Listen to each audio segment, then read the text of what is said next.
So good afternoon or good morning, depending on what side of the country that you are on. I am Dr. Stacy Phillips with the Office for Victims of Crime, and I am the lucky individual that gets to lead our drug addiction initiative at OVC with JBS International as our technical assistance provider. And trust me, they're the ones doing more of the leading.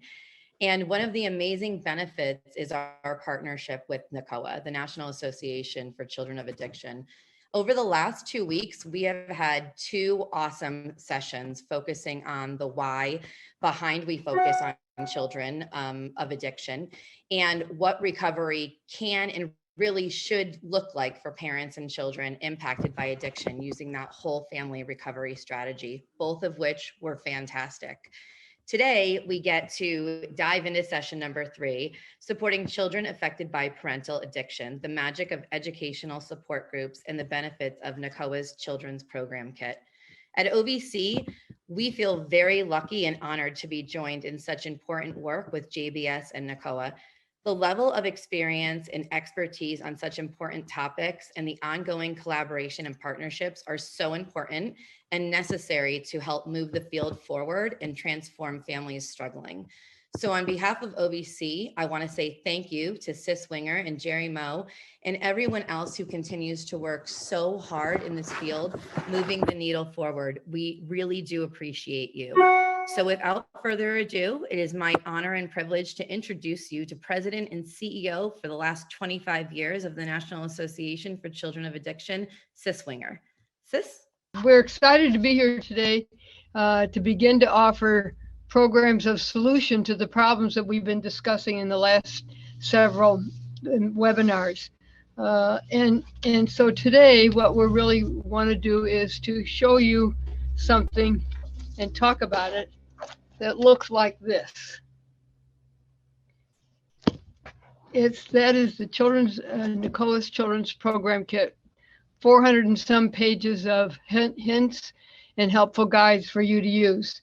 The goals of the Children's Program Kit are, next slide, please. So next slide now. The goals of the Children's Program Kit are to educate the children to understand what is happening in their lives. It is so they have such confusion. So the first step is to teach them what their reality is. The second thing is to clarify any of the unusual things that are happening in their home that they find confusing, but it's also to clarify for them how these are impacting them. And then the third thing is to help them know that they are not alone, that there are many other kids in a similar situation, that what is happening to them that they see and that they're describing is really true, and it's not what he is hearing it is. So it's getting to the truth under the validating thing. And then finally being able to give children ways to problem solve and to survive and to thrive despite what's going on in their family. So the kit has a lot of goals, and I think that we have reached them actually very well, and we're thrilled to be able to offer it to you. But first, we want to talk to you about how we got here. Actually, last week, Jerry and I were saying that to each other, isn't this interesting at this point in history? And I would say that there's 2 ways that we got to the point that it was necessary to create a comprehensive program kit like this. In the addiction field, there were a number of things that happened, and Jerry can talk to you about those later. I want to talk to you briefly about how we got here structurally and educationally. We were approached by Dr. Carol Comfer, who was the director of the Center for Substance Abuse Prevention at SAMHSA. She had been looking at the materials that were available to address the needs of the most at-risk children in our field, and that's the children of parents with addiction, and couldn't find anything that was at all suited to help the needs of these children, yet they were the most vulnerable, the ones most likely to fall into the trap of addiction as they got older. And so she asked us if we could create a kit that could be used in treatment programs to help give the kids a little bit of education, maybe a half an hour or an hour on a Saturday afternoon, whenever treatment programs had family visitors. And so we decided that that wasn't enough. We were glad to do that, but we decided that we wanted a kit that could help the Native American people where they were, that could help the inner city schools, that could help treatment programs, that could help other agencies to provide education and support for these children who needed safe people to tell them what their truth was and to help them to accept it and to understand that it has never been their fault.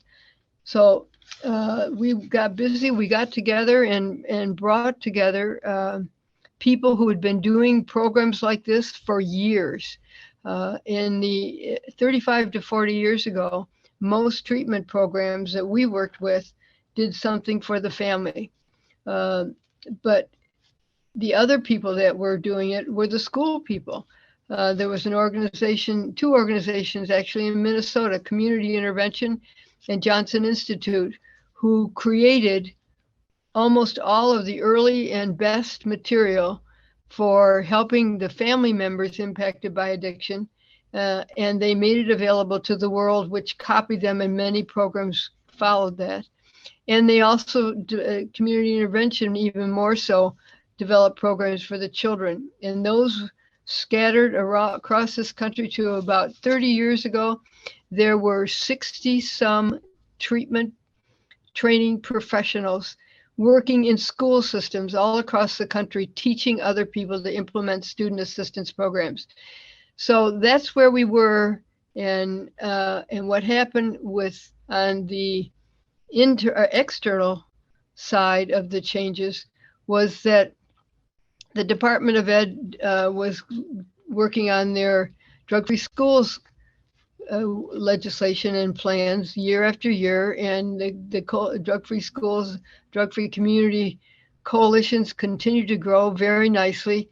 And at one point, a leader in the Department of Ed decided that really we didn't need to include in that legislation the funding for the state appropriated community coalition funds.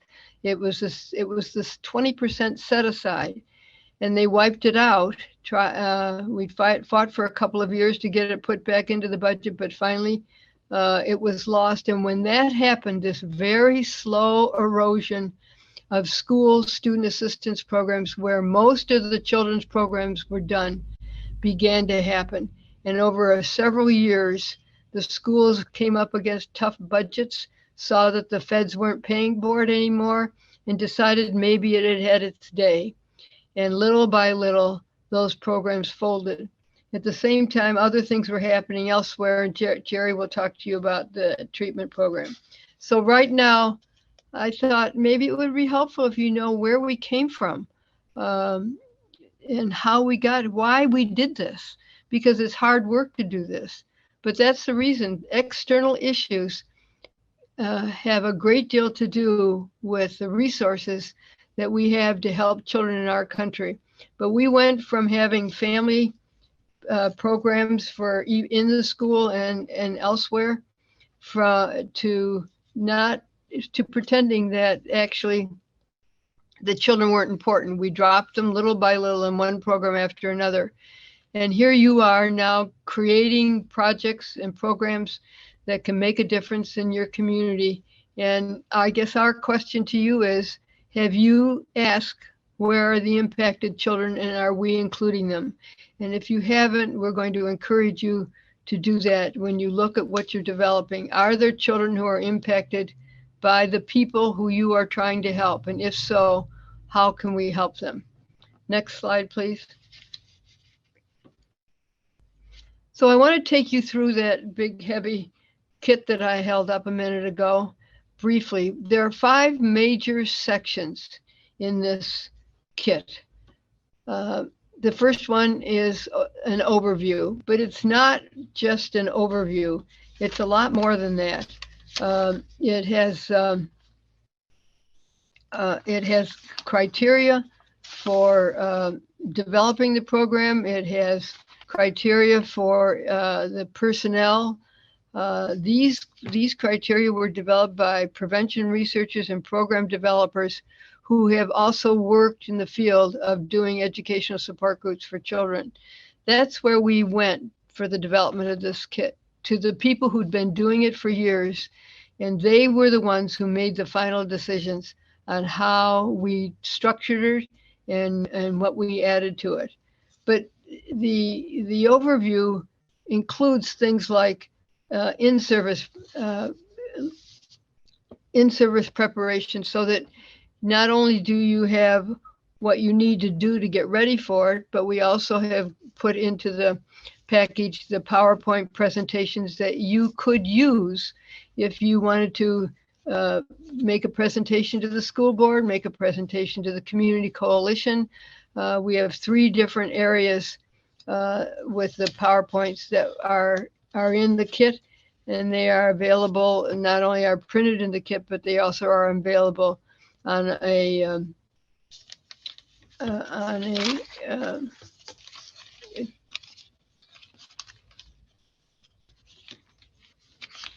excuse me, on the flash drive.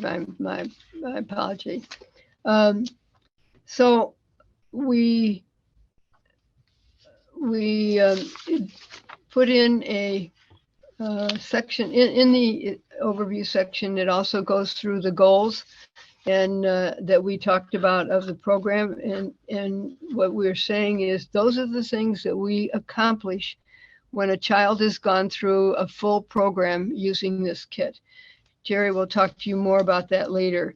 One of the things that is also included is personnel considerations and administrative tasks that are needed before you get started. So we tried to take the onus out of all the multiple tasks that you need to do to begin a program for with children's support groups. And finally, the list of administrative tasks that has to do with the people that you hire. So the guidelines for who you use to do this, whether they be volunteer or paid staff, is critical. You want people who have the characteristics and have the comfort with. We used to say in a program that I ran in Michigan, find the elementary school teachers who just retired and see if they wouldn't like to be volunteers. They were among the best. They still are among the best. So because sometimes we do need trained volunteers to do this kind of work because budgets really are tight. But the lack of money isn't really a valid cause not to do it, because it is possible to get quality people to volunteer to do this kind of work. Next slide, please. The program in services that I discussed that are also in the overview section. The student assistance supplement that's listed here, that's a short little piece that is added to a PowerPoint presentation when you're doing general education for people in the schools and community organizations. And then the final one for facilitator training, that's for doing the training for using the kit. What is really important to remember is that before we try to educate and support young children, we need to make sure that the people who are doing that are qualified for it, that they are appropriate for this kind of work. But more importantly, sometimes we need to educate the key decision makers in the system, because the key decision makers in the systems might be making their decisions based on budgets and based on how many children are being helped as opposed to the wider audience in the schools. And it's easy for a person who doesn't understand how this program, an educational support program for children of addiction, how much that changes their graduation rate, how much it changes the behavior in the classrooms, how much it changes the level of academic improvement.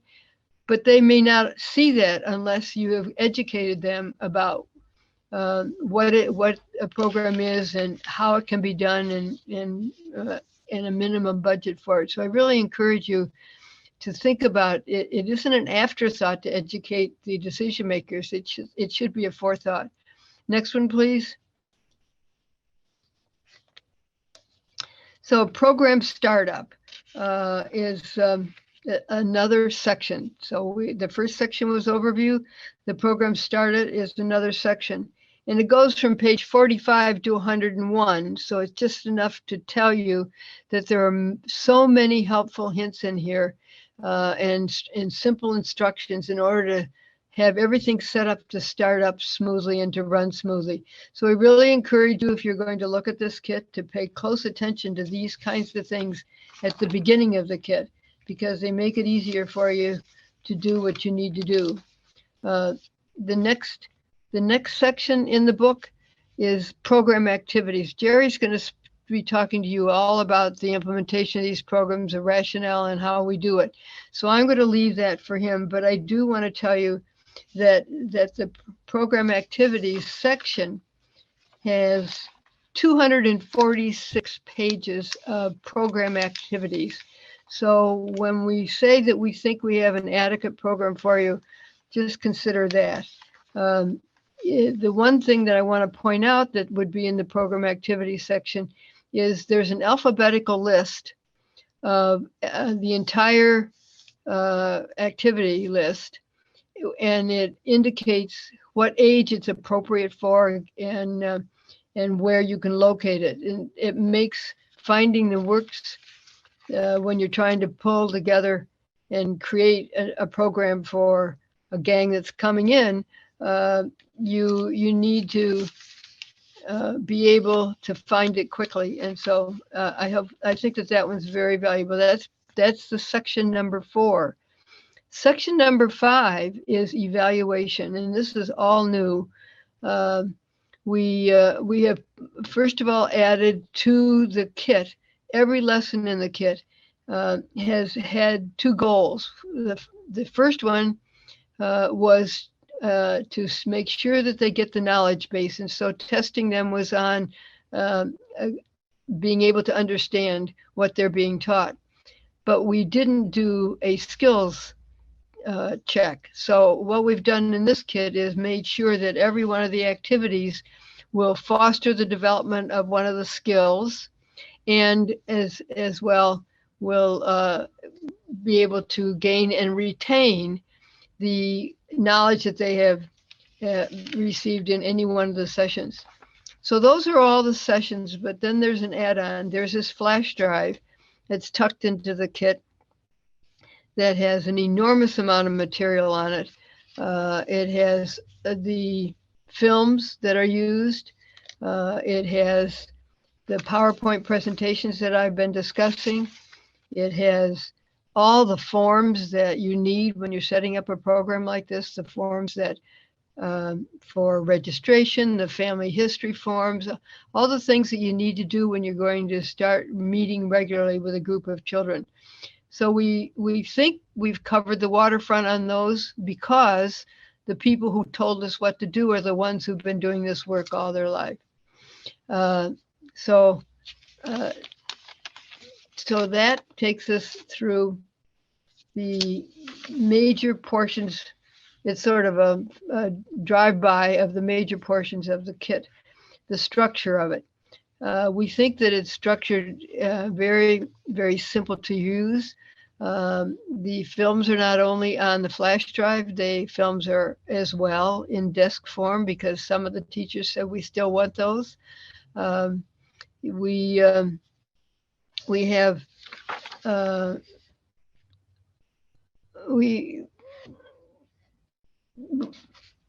excuse me. So back to the children's program kit. Would you, next slide, please? These are the things that we hear all the time in schools when this program is offered there. That the classroom behavior and academic performance of the kids involved is steadily improving, even though they are taken out of the classroom for an hour and a half once a week. So they still have an improvement in their academic performance. And along with that, some of the studies are now showing that there is academic improvement among the other children in the classroom because the ones who are disturbing the class are out learning what's going on in their lives. So we are not only preventing substance use with this effort among the most at-risk children, we are also promoting resilience for them. And in the recent years, there was a strong movement about 10, 12 years ago, a very strong movement for promoting resilience and understanding about resilience. Actually, we sponsored the first ever conference of leaders in program development, program implementation, and resilience research. And in that process had all the things that I'm telling you and that Jerry will tell you reconfirmed. When the ACE study came out about 10 years ago, we received a letter from one of the researchers who worked on that project. And it was he sent a very long report that had many of the researchers' names on it. So it was one of the early comprehensive reports of the Adverse Childhood Experiences Study. And this researcher sent a note to our office and wrote across the top of the research piece, "Look at this. They finally proved what we've been telling them for years." And I think that's how we feel now. We got to that point and then we kind of slipped away and now we're back there. And I think that we at NACoA are extremely proud of this product. The body of the material in it was created by experts and practitioners and some of the leading people in the field. When Dr. Comfort asked us to come and do this, we asked if SAMHSA would bring in a panel of leading experts in research, in program implementation, and program development, and they paid for the best. Jerry was one of them. And we started with what they told us to do. And for 2 years, we went to the groups that we were targeting in any given portion of it and brought them together and asked what they would do if. And that's what we did. We followed what they said. And those leading experts in the field gave us free their copyrighted material to put into this kit.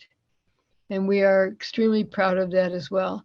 And so at this point, I think it's a good time to turn it over to Jerry.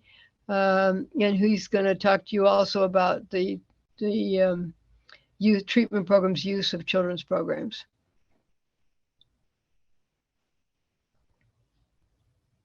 Thank you, Sis. Welcome, everybody. Delighted to get to spend a little bit of time with you today. If we could go to the next slide.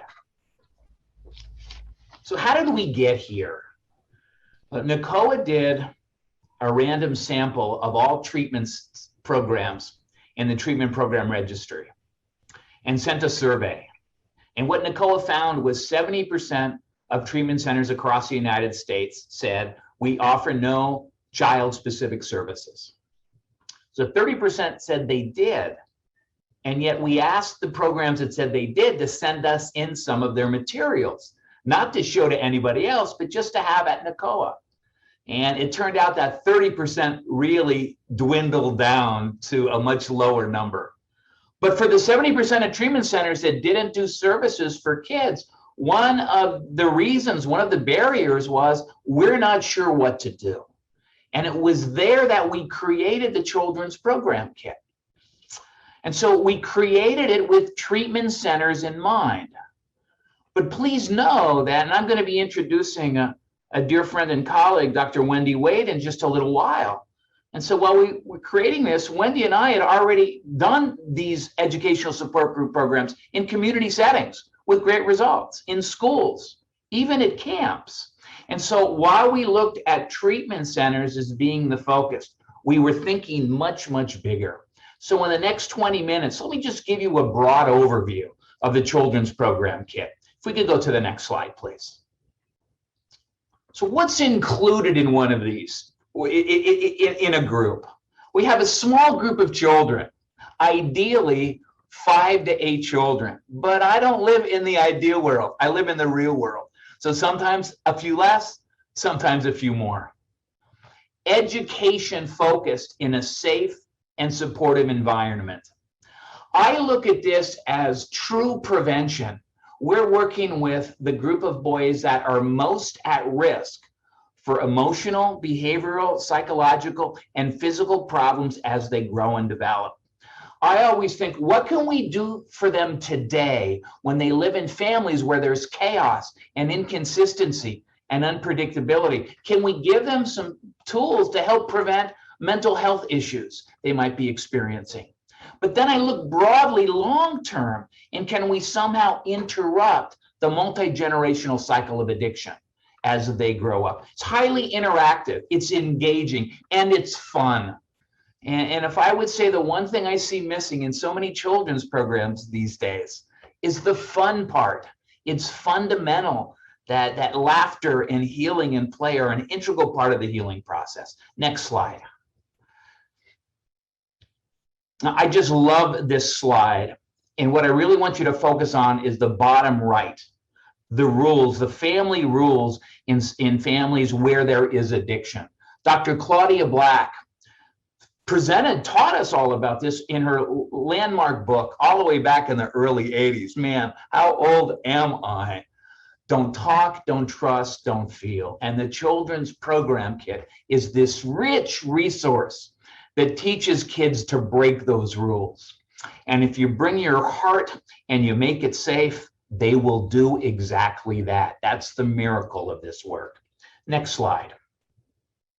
Sis said this, but it just needs a moment, because we always need to explain to parents, to foster parents, to grandparents, why this is so important.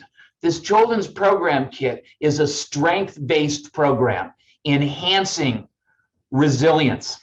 And look at those protective factors that we're building. That social competency, the social skills for boys and girls, problem solving, autonomy, and being able to move away from the disease that they're living in and have a life outside of it, and that sense of purpose and future. And so this is a program that allows us to not necessarily refer to these boys as kids at risk anymore, but truly children of promise. Next slide. And so the Children's Program Kit, the way that I see it, provides three critical pieces to build protective factors. Number one, just information. Accurate, age-appropriate information, especially about addiction. That's where we start. That's where we do the deep dive in all of this. Helping boys and girls and adolescents to see that it's not their fault. They're not to blame. Boys and girls don't make their loved ones drink or use other drugs, and unfortunately, they can't make them stop. So changing that narrative. I'll tell you, at the treatment center that I work at on Monday, I did a lecture for all the people in treatment here, and the number of people that are still holding on to somehow it was my fault when I was a little kid, and I'm no good, and I'm not worthy. Changing that narrative is critical. Next slide. Skill building. Sis made reference to this. Healthy living skills. What are we talking about in the kit?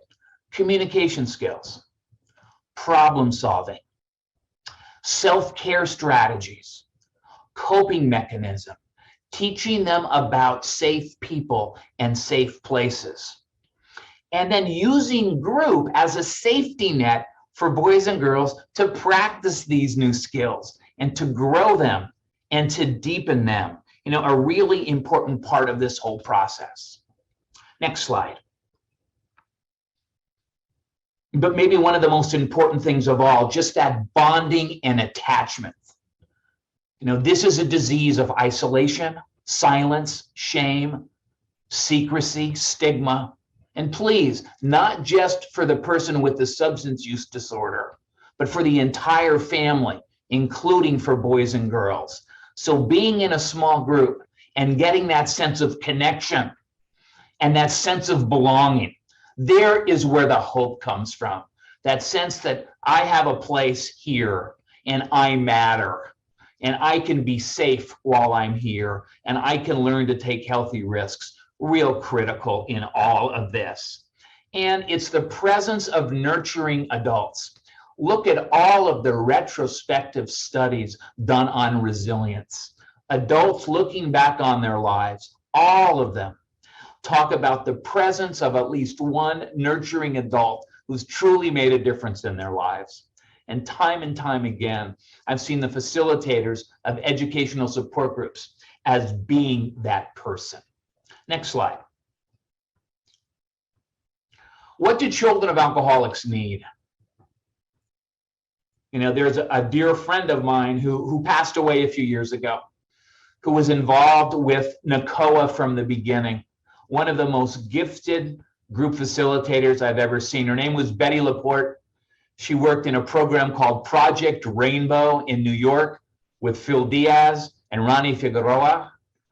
And the way that Betty framed it, and this is really important consideration to think about with educational support groups. She said that all children growing up in families hurt by addiction need people to listen to them. You know, create that safety and let them express themselves through artwork, through their words, through writing, through experiential activities. She said most children need specific information and the skill building that we talked about. And then she said many children need that sense of belonging and permission to open up and permission to talk. But what Betty learned from her experience, and I just say it's my experience too, there's always going to be a group of boys and girls who need more of that. Educational support groups provide that opportunity to listen and to get that information and that sense of belonging and permission to open up. But there's some boys and girls that need more of that. And when we see that in an educational support group, really important to get that boy or girl or that adolescent the services they most need. They need something beyond this educational support group focus. And it's really, let's not make that youth fit the program. Let's find a more appropriate resource for them to have. Next slide. I have a bias, and it's really about group work.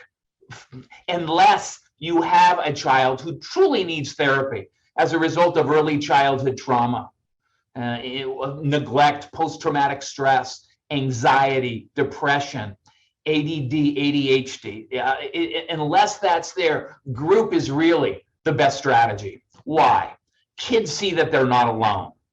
That's amazing. They get to experience healthy social interactions. You know, ideally in facilitating one of these groups, I want a co-facilitator. And if I can't have a co-facilitator, I want to volunteer with me so that if someone needs to use the bathroom, if something else is going on, it's really important to have that second person. And I will tell you, sometimes in the children in group, the first healthy adult relationship they've ever seen are the facilitators who are doing an educational support group program. Group work helps to build trust. And again, group can be that safety net, the safety net to try out new behaviors. But look at that first point up there. You know, what group can also do is help boys and girls begin to encourage and support each other in breaking the silence. You know, one of just a pure moment one time in doing a program, there's a group of boys and girls that really got close with each other.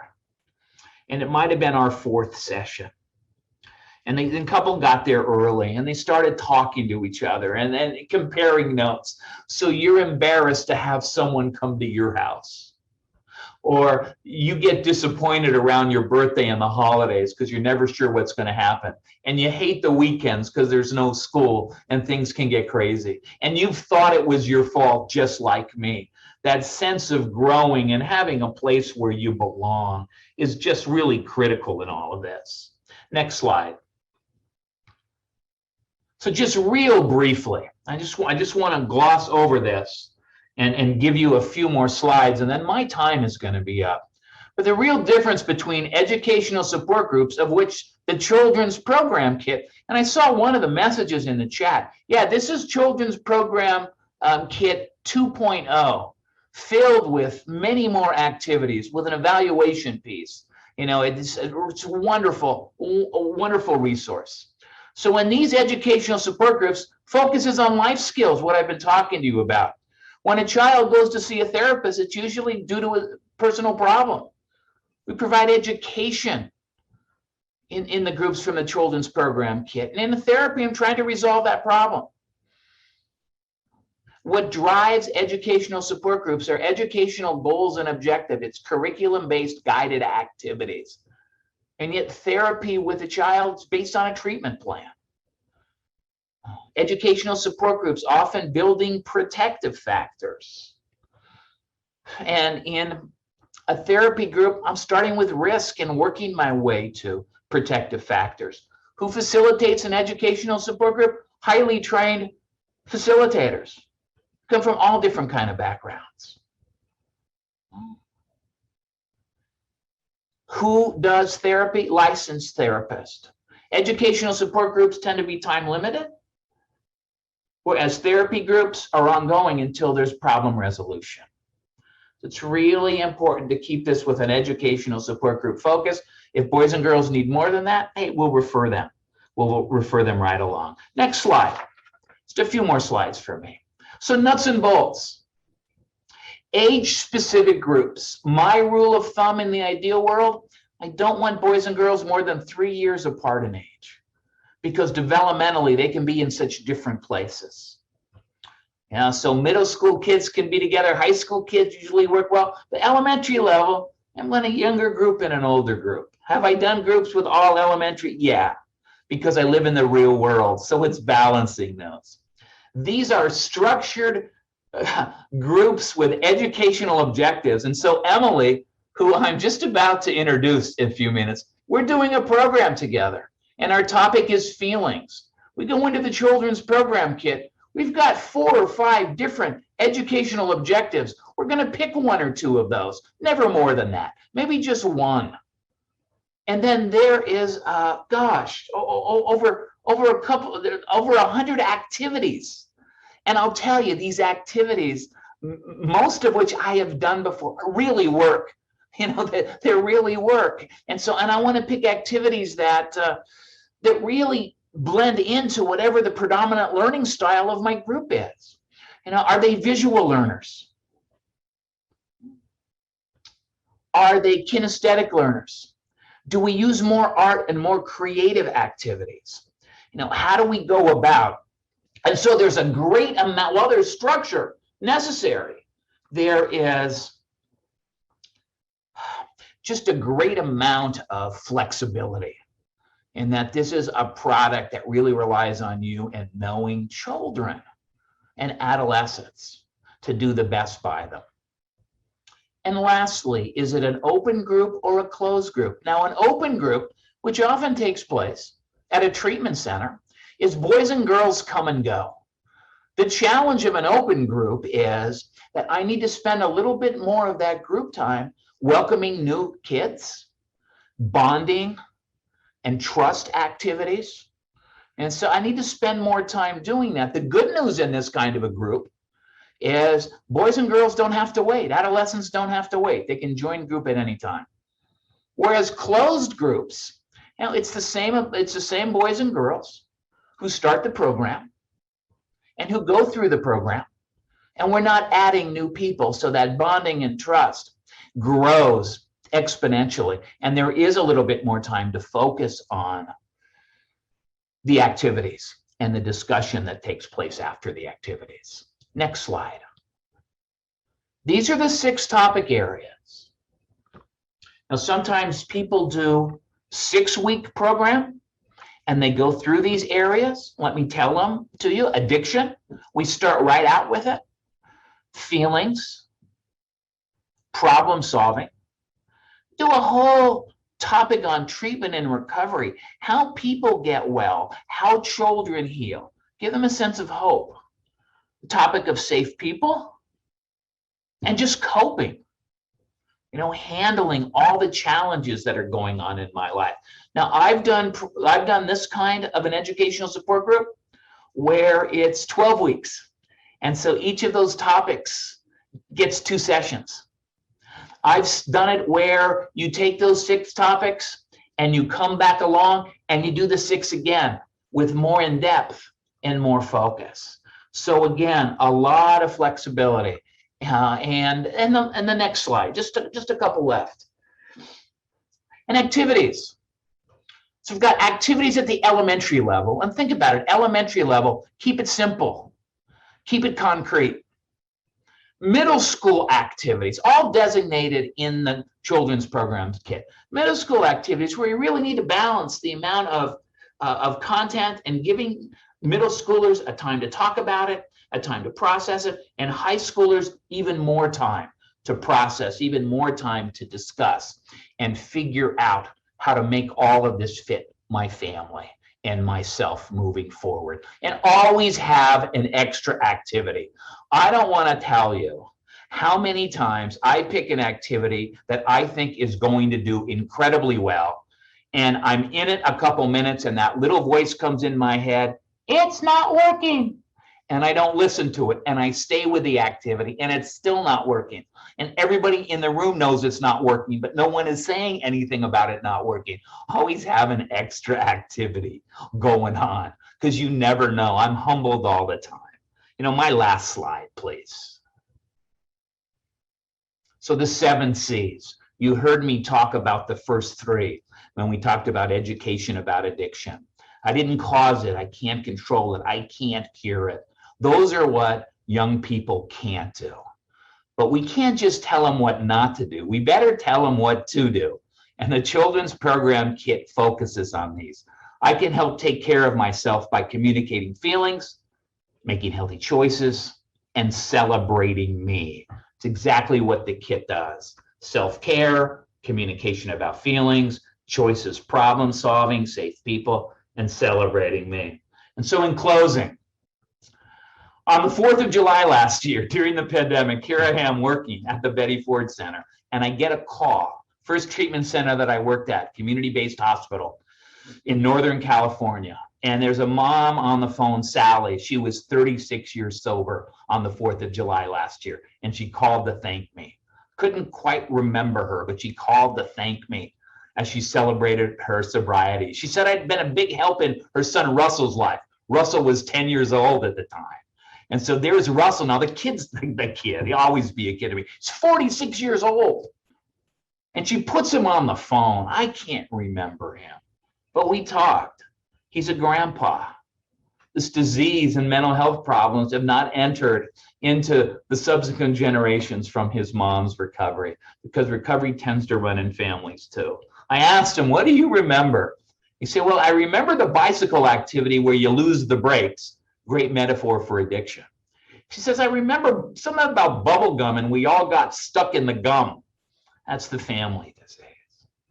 And he talked about Wheel of Misfortune, all 3 activities in the children's program kit. He remembered those 36 years later. And I said, anything else? And he said, I just remember how much that you and Don cared about me. Thank you. So it's not just what we do, here's this great resource, but it's also how we do it. And so without any further ado, let me introduce Emily Hitchcock. And I am so excited about this. Emily and I have had many conversations on the phone. I got to kind of meet her yesterday on a Zoom practice. She's the Victim Services Program Manager at the Child Advocacy Center in Cuyahoga, New York, County of Cuyahoga, New York. Boy, I hope I said that right. But what she wants to share is she's found the kit, she's implemented the kit.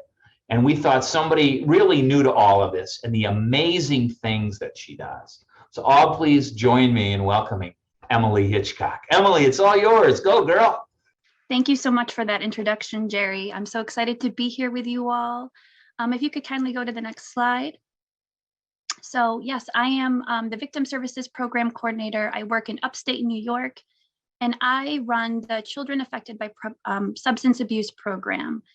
So that's what I'd like to talk to you about today, but specifically how we've utilized the children's program kit within our community. Before I get into that, though, I just wanted to share a bit of our background, our mission statement.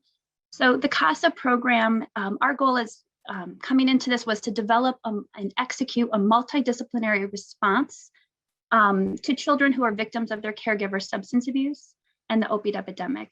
Our goal was really to create a previously non-existing service to the community and serve children and youth up to 18 years old. Next slide, please. So when we were applying for the grant back in 2018, it was really important for us to have the CASA program embedded into our local child advocacy center. As many of you know, if you're familiar with CACs, this is already a child-friendly, trauma-focused environment, which is going to be the perfect setting for our CASA kids. I wanted to share some pictures of what the kids are greeted with when they come through our doors.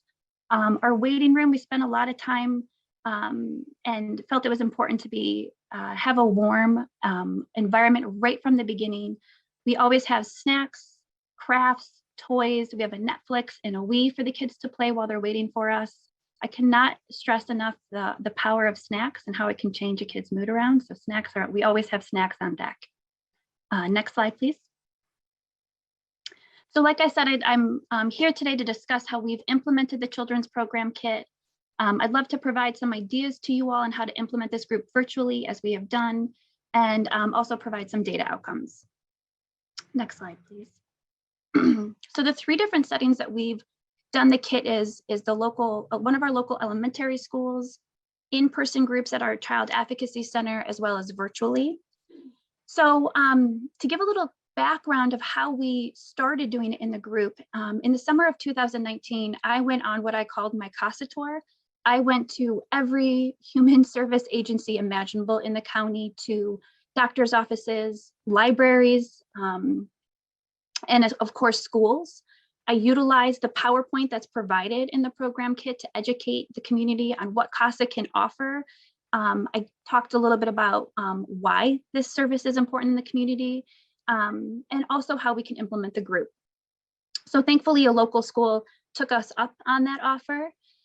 This was a small rural community where transportation is often an issue for the families to access services. So the idea of us traveling to the school was appealing to both the community and the school. And so the school worked on the referrals. We contacted the caregivers prior to complete the family questionnaire and obtain a release for the school. The school provided us with a space, and at the end of every hour, we met with the kids. And the feedback we heard from the school was that the kids started to ask, is it CASA group day? There was improvement in attendance in school and reduced acts of aggression in school as well. And then of course we offered it here in our child advocacy center. And so I know I referenced the pictures earlier of our waiting room setting. That became particularly helpful when we had families come in with younger siblings and toddlers, and they had to wait for the duration of the group. It became fun for the kids upstairs to enjoy. It was an experience for them as well, not just the kids in the group. And then we also offered it virtually. So the virtual came from, we do quarterly surveys to our active clients in our program. And one of the feedback we received from one of our active clients is that they had missed the group and they wanted to do it again. So that gave me the motivation to make the switch, to figure out how we can do the children's program kit virtually. And so I'll get into that in just a minute. Next slide, please. So I know Jerry talked about the 7 C's already. We knew from the beginning this is going to be a foundational key component to our program. And so with Jerry's permission, we created this poster. We made sure that they were in our group room, in every therapist office that we have here. I traveled to and from the school with the posters. When we had it during the group, it was visible for them as well. And then also we created palm cards to be given out to each child who participated in the group. So it's the size of like a little baseball trading card. We always have them on deck. We found that sometimes they get lost. Sometimes they wanted them for other siblings or friends. And so we always make sure we have enough to hand out to everybody. Next slide, please. So our groups here are co-facilitated. We utilize the pre and post true and false questions. We want to make sure that this group is working, that it's effective and a positive impact on our children here. We hand out journals, crayons, and Play-Doh to each child in the group. That way there's some sensory things to keep them busy if we have some active kiddos. We also recognize that maybe they might not be comfortable asking the question in person. And so I had a kid who would write questions down in the journal, and I made a habit of checking in with each of the kids individually before group ended in case there was anything that they wanted to ask me or get information about that they weren't comfortable sharing with the group. We also, upon completion of the group, in addition to a pizza party and a certificate and all that wonderful sort of celebrating, we also made sure that we handed to each child 4 tickets to a local gym. So there's, it's popular in our community. There's like an open, Friday night was open gym night. And like I said, was popular in our community. And so we made sure we had tickets to give to the kids to celebrate one of the key components, in my opinion, of the group, which is that the kid's job is for self-care and most importantly, to be a kid. So we wanted to gift them with that positive experience that they can enjoy with their family. And so just so everyone's aware, we used our recreational funds that we received through the OVC grant to purchase all of those things. Next slide, please. So offering this group virtually, it's not included here, but I wanted to let you all know that I did provide with the organizers of this webinar some resources that can be shared if anyone's interested. One of them is the PowerPoint that I created, kind of taking all the activities, explanations, the true and false questions. I put that all into a PowerPoint. And so there was times where it was really helpful to share my screen so the kids can understand what I was explaining or have a visual. And so that's, if you're interested, it'll be there for you. And I also we created a virtual group policy. I'll be touching upon that, and that is at your disposal if you're interested as well. We used the Zoom platform. There's polls that you can do so we can gather that information about the pre and post test. The kids loved that. I will tell you, certainly there were concerns on my end. I'm not like the most tech savvy person, but the kids are, and so they guided me through some of the stuff too, and so it made it less intimidating to do the group by Zoom. I can recall one time I was trying to show them a clip and I wasn't sure how to share my audio, and they talked me through it. So yeah, we were all in it together. I also, early on in the in the COVID days, I made the decision to a new CASA client to mail home the 7 C's palm cards, and had received fair feedback from the caregiver of how excited the kid was to receive mail in the home or to the home. They had never received a piece of mail before. And so that sold it for me. I was mailing home to every kid who was recommended to the group the 7 C's palm card. So they had that nice little fun surprise at their house. We also created some telehealth boxes that we either dropped off or mailed to the home prior to the start of group.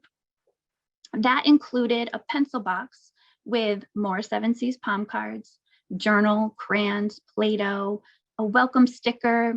I had the Zoom ID and password taped into that just in case, and some little treats for them. The pencil box was also used later on when we were working on the self-care boxes, one of the activities that you do in the kit. They were able to use that to kind of store all the stuff that they wanted to keep in there. And then most importantly, we also wanted to give thoughtful consideration to confidentiality. So prior to the start of group, in addition to completing the family questionnaire, I was also reviewing with the caregivers our telehealth policy. I was talking to them about the importance of the child being in their own room, encouraging if they had the ability to use headphones, that way other clients' information wasn't being shared. And I was also obtaining at least 2 emergency contacts from the parents and said to them if there was any interruption, if a client got off the Zoom platform abruptly, that one of the facilitators will be stepping away to call the caregiver just to make sure everything was okay. We had to utilize that once when one of the kids logged off unexpectedly. Turned out his tablet died. He's jumped right back on. So I will say there's certainly flexibility and patience needed when offering this group virtually. As any group, you have to learn the kiddos and know what activities are going to work and have patience trying out some of these exercises by Zoom. But when you make it fun, it really is worth it. Next slide, please. Oh, one more thing about virtually too, I wanted to share is one of the unique and surprising things about offering it virtually is I had an opportunity to see into these children's bedrooms, right? That's often where they were, or in a private space in their home. And so these kids were in their own comfortable environment. I think it helped lend to the fact that they felt maybe comfortable in the group sharing things because they were in their safe space.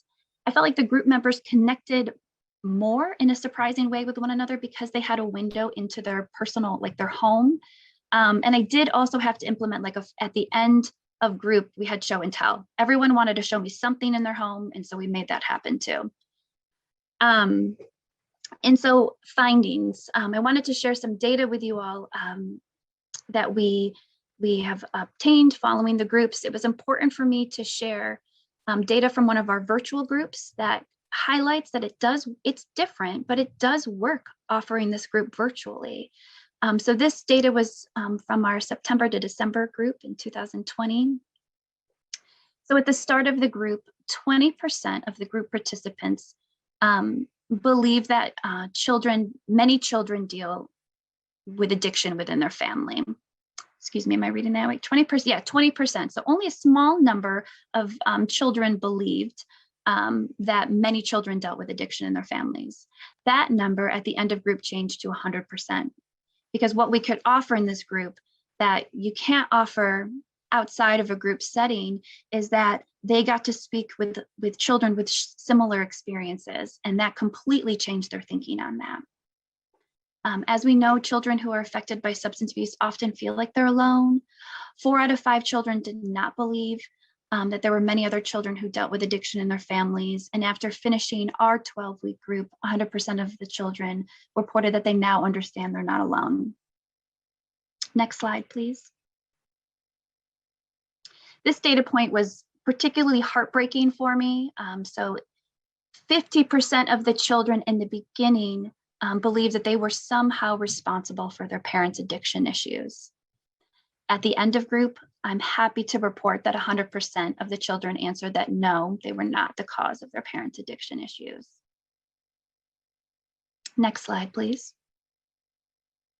So another fun thing that came out of our virtual group is when we were beginning to wind down the group, our group participants informed us they didn't want it to end, that they wanted to continue to be able to have a weekly space where they could all get together. And so drawing upon the theme that it's the kids' job to have fun, we created the CASA recreational group. So again, this was an optional second group that kids could join upon the completion of the CASA group. Our goal was to just help support their goal of having fun, excuse me. And this was a 1-hour peer-led group. So the kids got to choose each week what activity they wanted to work on. And art supplies were either mailed home or delivered to the client's home prior to the start of group. And again, we were using our recreational funds to obtain the art supplies. Next slide, please. And then overall, just some data points about children who have come through our program altogether. Since May of 2019, when our program first began, providing direct services, CASA had served 170 individuals, which included 109 children. In the United States, we know that the children who live in a household where substance abuse disorder exists, on average, they have an ACE score of 2.1. And according to the Center of Disease Control, 12.5% of people report having an ACE score of 4 or higher. And this can lead to a plethora of long-term, both mental health and physical problems later on. And what we found in CASA is that children who serve through the CASA program have a much higher average scale ACE score, with 91% of our children having an ACE score of 4 or more, and 61% of over the 90 children served having an ACE score of 6 or more. So that, to me, that just highlights how important the specialized service is. This is information that I now take, including the data from the group outcomes, and I promote within the community. I put it in the annual report to make sure that people know that this service is needed and that we have real tools and resources to help these children as well. And lastly, we have 100% of the children served in our program have been a victim of either child abuse or neglect, and 75% of our children have experienced or witnessed domestic abuse. So that's CASA for you. I'm thrilled to be here and to share this information, and happy to answer any questions later on as well. Thank you so much, Emily. What a difference you're making in the lives of children who so desperately need you. And my hope is that so many of the participants can just be inspired and motivated by all your outstanding work. I appreciate that. Thank you again. Thanks. So without any further ado, let me introduce Dr. Wendy Wade. You know, Dr. Wade is a professor of counseling at Palo Alto University. You know, Wendy has spent her adult life serving children and families in a variety of ways. And she's teaching the next generation how to be counselors, how to be therapists. She's been a school principal, and she's one of the best facilitators for educational support groups, the incredibly outstanding skills that she has. And so proud that she's involved in NACoA, and so proud that she's my colleague. So without any further ado, Wendy, it's all yours. Okay, so Jerry, I'm so happy to have worked with you. I've learned so much from you, getting to work with you in the 80s and back in the 2000s, and it's wonderful to be presenting with you. So one of the things that the main thing I'm going to talk about is using the children's program kit in camps. You know, there are so many different kinds of camps. There are weekend camps, there are week-long residential camps, there are day camps, there's virtual camps. There's so many different ways that that camps for children are arranged. And the one that I am familiar with is Camp Mariposa. I actually only missed a few and went down bi-monthly to San Diego to volunteer in their weekend camps as a camp counselor, staying with the kids. And I also was the serious one. Even though I was doing activities with the kids, I was doing the activities about addiction, about how it affects families, how it affects children in those families. And it was really, it was just my pleasure to be able to do that with the children and really get them to feel and hear and see, you know, make that head-heart connection, which is so important with these kids, because they're often cut off right here, you know, and aren't feeling their feelings because it's too dangerous. So we can set a very safe environment for the kids when you're doing these activities. And then everything around this is fun. You know, there's a lot of stuff going on. There's small groups sometimes. There are nature activities and craft activities. Some of them are actually metaphors for addiction, which works in really nicely. And then we'll take the lesson that I did often and do something with it later in the camp experience. So the Camp Mariposa uses the children's program kit for their activities, and they just adapt perfectly to a camp environment. There's just so much in there. The activities are fun. You know, they're not sit here and fill out this worksheet. You know, they're really, really fun activities, which is the way kids learn. We all learn best when our positive emotions are engaged. And so you offer something fun and kids get into it, and then they kind of let their guard down. So then they're able to get to their feelings with it. And at the end of some of the activities we're processing, sometimes the kids are just lying on their stomachs, just looking, talking like this. And, you know, sometimes there's one boy who rarely talked at all, even with the other children. And I looked over at him after, when we were processing one activity, and I said, "You look really sad. Are you okay?" And he said, "Yeah, I'm sad and it's okay." And it was just, it's such a moment, you know, he was crying in front of other kids and felt okay about it. And so there's so many examples of things that have happened in these groups that so matter. Next slide, please. So the things that camps let children do: connect with friends in similar situations. Kids can come at least 6 different times.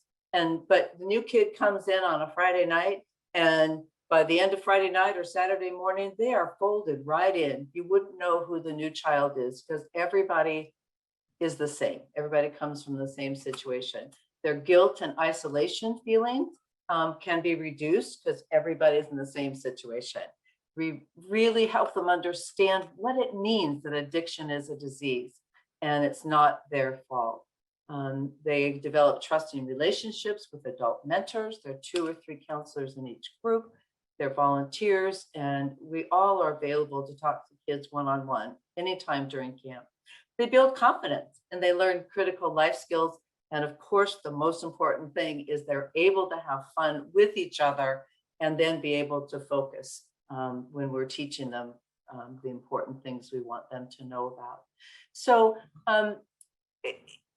these activities that are there, let me just start here. There's so much I want to say. These camps at Camp Mariposa, and I'll just use it as an example. There are 17 of these camps across the United States in all different places.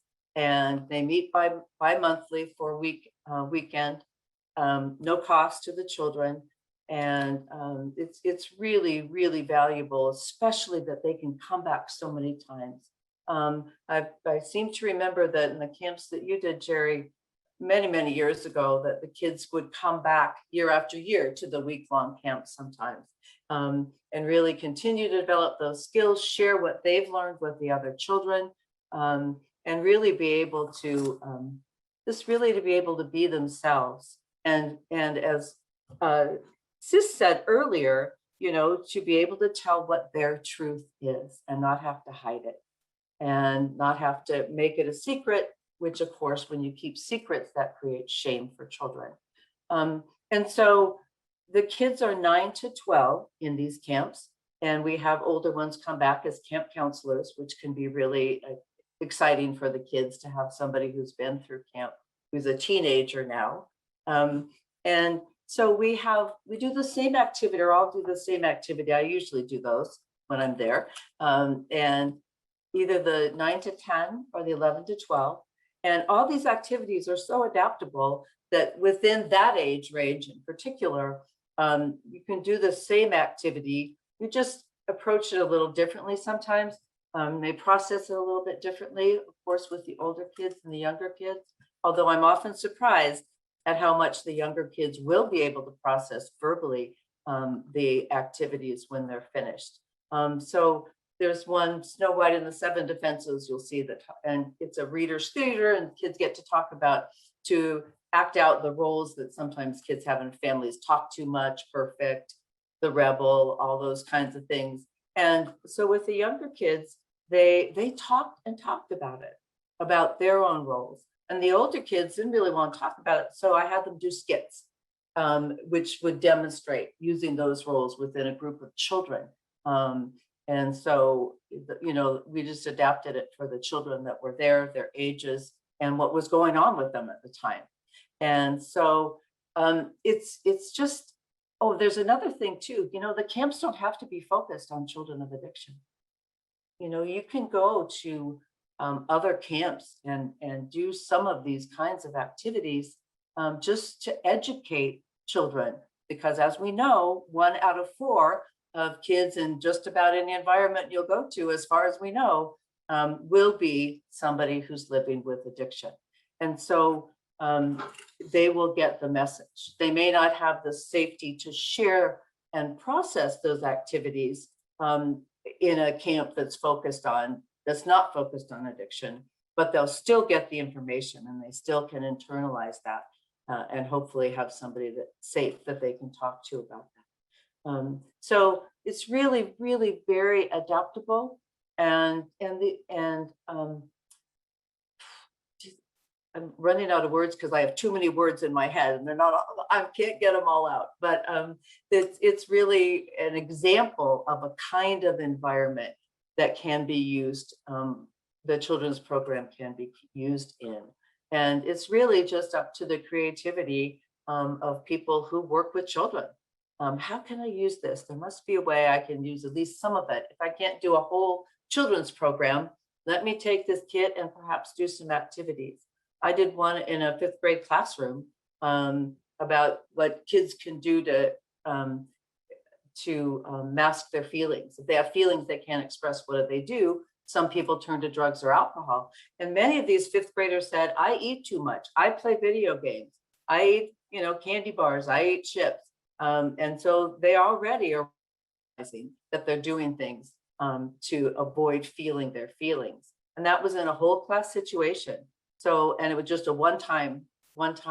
So it's really, really very adaptable and just so valuable, because the 1 out of 4 kids in that classroom got to learn something that was really helpful for them. And so don't be afraid to consider venues that you think, I don't know if it'll work here. It's your creativity and your ability to reach children that matters the most. There's one more slide. And so these are some more different kinds of activities where you can implement the children's program kit in recovery community centers, in multi-group standalone, either evening or camp kind of programs, school lunch hour or after school. I remember in the early days going to schools and doing I don't remember, maybe 8-week program after school with some of the kids. You can add it on, like I said, to other kinds of camps that aren't addiction focused, faith-based settings for sure, treatment programs. Faith-based settings, you get to actually educate some of the people involved in that particular church, for example, or spiritual community. And so the adults are learning right along with the children. Treatment programs for sure. Transitional housing is a great place to be able to do that.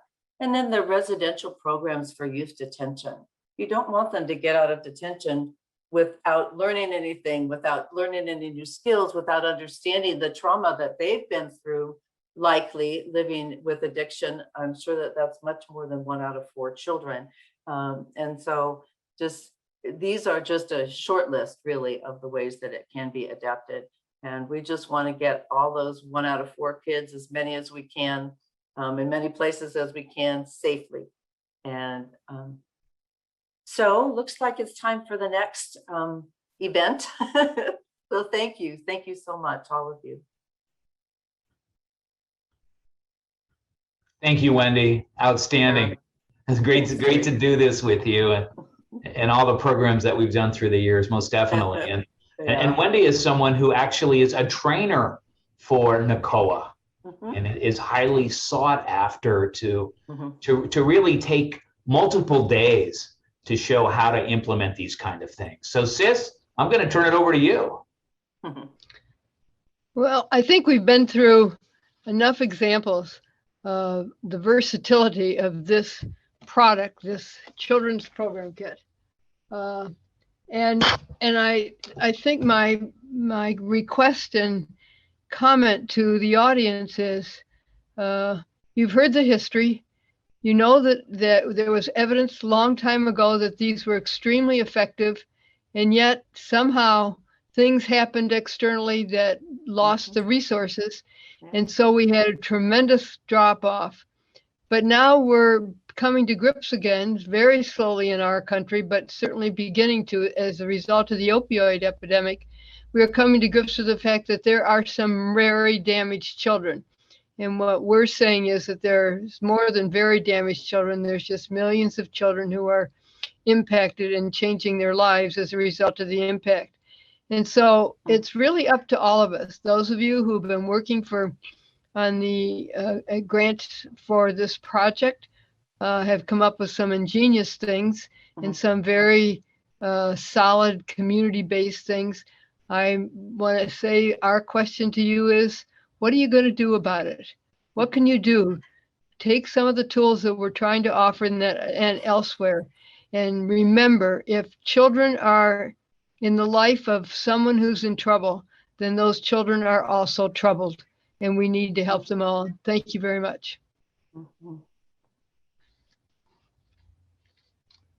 So thank you, sis, and Jerry and Wendy and Emily. Throughout today's webinar session, we did receive a couple questions. And just a reminder, if we don't address a question due to the time, we will include the question within our FAQ that will be distributed within the next 2 weeks. The first question that came in was during SIS's presentation regarding the children's program kit. Recently, has the children's program kit been updated? Our agency has a children's program kit, and for some time, and it looks different.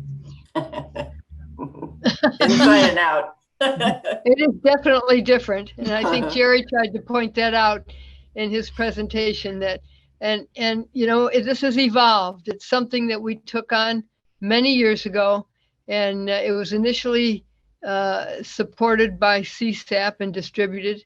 And then they came back and said, we need more than this. And so we took it over and added the evaluations, added the skills, added the additional instructions for implementing that people who are doing it have told us to put in. So it's a brand new toolbox, and you can get it through us. Thanks, Sis. And also the following questions are in reference to the children's kit. One of the questions is, what is the cost of the children's kit? $395. Okay. And is there any evidence-based? I didn't hear the question. Is there any evidence-based for the children's kit?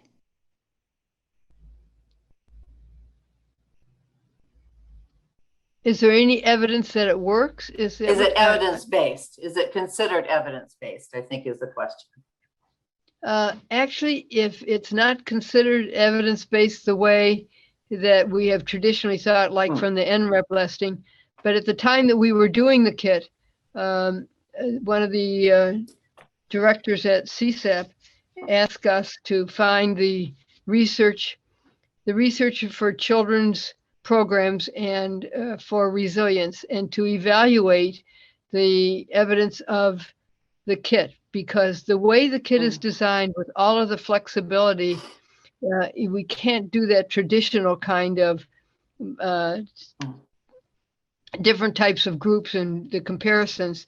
And so we actually had Dr. Jeanette Johnson, who was a resilience expert, and another researcher in Florida, who was the head of a family program. And they came to the conclusion that if it were able to be put through the kind of training and evaluation that was traditionally required by NREP, it was likely that it would pass, given the fact that it answered all of the NIDA prevention principles. That was the request, to get researchers to study the book and evaluate them against NIDA's prevention policies, qualities. So that I can send a copy of the report. It was an extensive report from that. I would be happy to send it to anybody who asks for it. If you just want to contact us and say you'd like the evaluation for the kit, we'll be glad to send it to you. Thank you. The next question came in during Jerry's presentation. It was around the educational support. Do you have or know of something similar that would be more appropriate for teens? I think that in the children's program kit, there's a whole section for teens. And this is done quite effectively. I mean, again, and we're talking about a different developmental level. But within that kit is a whole program geared toward adolescents that works incredibly well. It's there in the kit. So there's a middle school section, there's a high school section, all with activities age appropriate for adolescents.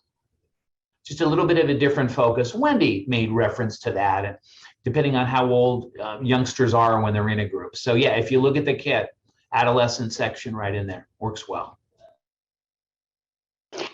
And a couple questions. I know that the kit, Sis shared how much it costs, but they also want to know on the format. Is it an online version that they receive accessible via a link? No, they get the total package. It's shipped to them. Okay, thank you. Including the flash drive and the films. Okay, great. Now, the next question came in during Emily's presentation, and we do know that she has had another engagement. Would you like me to read this one in case someone can address it? Sure. Okay. I use the 7 C's with my groups. I was wondering how you describe the celebrating me in terms of what that means, especially if talking with an older child or teen. They are often very cynical kids that one is hard for me to articulate. Sure, I'd be more than happy to give you my perspective. Or Wendy, you go first. I'll go after you. No, please. no, please go ahead. Okay. I can hear your answer in my head. I can only hope, Wendy. And so, what I find with middle schoolers and high schoolers, the whole bit about that 7th C, celebrating me, it's getting in touch with the beauty and goodness that I have inside. And I really think that part of the human condition, for me anyway, is I can so readily see the qualities in other people and not necessarily see them in myself. So and part of the way that we deal with this with kids of all ages, and even with grown-ups for that matter, is we catch young people doing good things and we point it out to them. And so I want to point out, wow, what a great risk you just took, or I love how you're so kind to everybody else. And so I think part of that begins externally with us being able to show children and adolescents, here's some of the beauty and goodness inside that you might not even be aware of. It's funny, an old colleague of mine said, when you grow up in a family that's hurt by addiction, there's usually not a lot to celebrate, but it's really in there. It's a matter of pointing it out and helping young people begin to see more of what it is and maybe own some of those strengths that they have, some of those resiliency traits. Wendy, give it to you. Well, yeah, and you can't necessarily do that on the first 2 sessions. It takes a little bit of kind of getting the information and making, like I said before, that head-heart connection. But after the kids have been in a program for a few weeks or a few lessons, however they're organized, they can start looking at themselves in different ways, especially when they know it's not their fault, they're not the only one. Then they can open themselves to be able to see those parts of themselves that they've kept hidden. It may not have been safe to be happy at home, to celebrate anything. So, you don't do it immediately, but when you do it, you kind of set the stage and open their hearts. Yeah, wonderful. Thank you, Wendy and Jerry. At this time, we don't see additional questions or comments via the chat. Did any of the presenters have any final comments or thoughts for the participants? I don't have any, I don't think. I said to mine were, please remember the children. Don't forget that they're there, even if you can't see them. Good one. And I would just add in closing that no matter if I'm working with a youngster one-on-one or a small group of teenagers, just be reminded those messages are important. It's not your fault. You're not alone. There's safe people and safe places that can help. How can I be a caring, nurturing adult in their life, even when that's the last thing they might not want at this point in time? Mm-hmm. Okay. Thank you for your presentations. Before we wrap up, we would like to remind a couple reminders to please complete the post-event survey to be distributed via SurveyMonkey. The feedback supports future development efforts for coming webinars. The recording and slides will be distributed within 2 weeks as well with any resources shared by the presenters. And a reminder, if you're interested in receiving continuing education credit for the NBCC or NAADC, please email us at ovc-tta@jbsinternational.com. And the following two webinars in partnership with NACoA, the first one is scheduled for next week on the 23rd from 1 to 2:30 p.m. Eastern Time. And then the following one is in July 14th from 1 to 2:30 p.m. And we hope that you can join those. Thank you all and have a great weekend.